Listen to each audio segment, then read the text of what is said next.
ഈ ഇരിക്കുന്ന ആളെ കണ്ടോ, ഗംഗാ ശശിധരൻ, വയലിനിൽ മാജിക്ക് തീർക്കുന്നൊരു കൊച്ചുമോള്.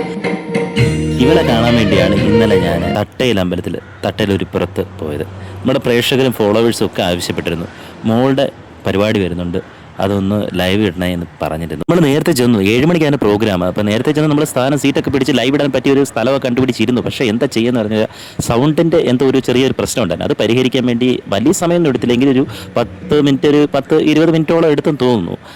അത് വലിയൊരു കാലയളവായി നമുക്ക് അനുഭവപ്പെട്ടു. കാരണം കൊച്ചുമോളുടെ ആ വയലിൻ വായനയും അവളുടെ മുഖത്ത് വിരിയുന്ന പല പല രസങ്ങളും ഭാവങ്ങളും ഒക്കെ ആസ്വദിക്കാൻ വേണ്ടി കൂടിയാണ് അമ്മമാരും അതുപോലെ തന്നെ മറ്റുള്ള എല്ലാ പ്രായത്തിലുള്ളവരും ആഗ്രഹിക്കുന്നത്.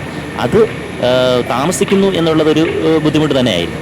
അങ്ങനെ സമയങ്ങൾ കടന്നു പോകുന്നു എങ്കിലും സമയം പോകുന്നു അറിയുന്നില്ല. കാരണം ഗംഗമോൾ എന്ന വലിയൊരു ആകർഷണം സ്റ്റേജിലിങ്ങനെ ഇരിക്കുകയാണ്. അവളുടെ വയലിൽ നിന്ന് പൊഴിയുന്ന നാദങ്ങൾക്ക് ചെവിയോർക്കാൻ വെമ്പിയാണ് ഓരോരുത്തരും ഇരിക്കുന്നത്. അപ്പോൾ അവളിങ്ങനെ മറ്റൊന്നും ശ്രദ്ധിക്കുന്നില്ല. അവളവിടെ വയലിനെടുക്കുന്നു, ജസ്റ്റ് ചെറുതായി അവൾ വാമപ്പ് ചെയ്യുന്നു.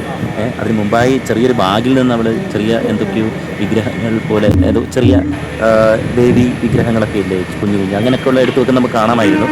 പോകുന്ന അതിൻ്റെ സൗണ്ട് സിസ്റ്റത്തിൻ്റെ ആ ഒരു ആവ് അവർ പരിഹരിക്കാൻ വേണ്ടി ശ്രമിച്ചുകൊണ്ടിരിക്കുകയാണ്.